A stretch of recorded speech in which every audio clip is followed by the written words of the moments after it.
Pour le moment, les ruchers sont toujours en hibernation, mais régulièrement, les apiculteurs surveillent les essaims. Michel Rive en possède une dizaine.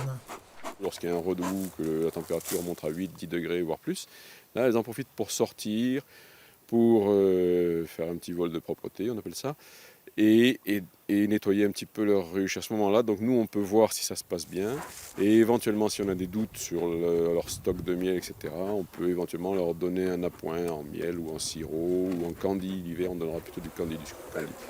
Cette période permet aussi de contrôler l'état sanitaire des ruchers. Dans cette zone, environ 30% des essaims sont morts en 2016.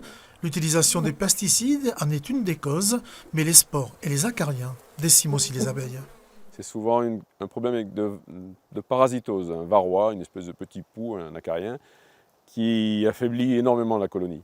Et si on n'a pas suffisamment traité en préventif, il faut traiter ensuite en curatif pour essayer de sauver la colonie.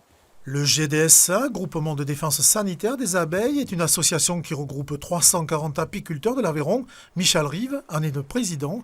Des bénévoles qui sillonnent le département pour contrôler, avertir les apiculteurs et partager des informations. Si on détecte, comme ça a été le cas une fois cette année, une maladie grave, la loque américaine, on déclenche, grâce à la préfecture, un système d'alerte, de visite, pour vérifier qu'il n'y ait pas eu de contagion aux alentours, etc. Donc ça permet d'éteindre un petit feu avant que ça devienne un gros incendie. Demain, le GDSA tiendra son assemblée générale pour faire le point sur l'apiculture dans l'Aveyron.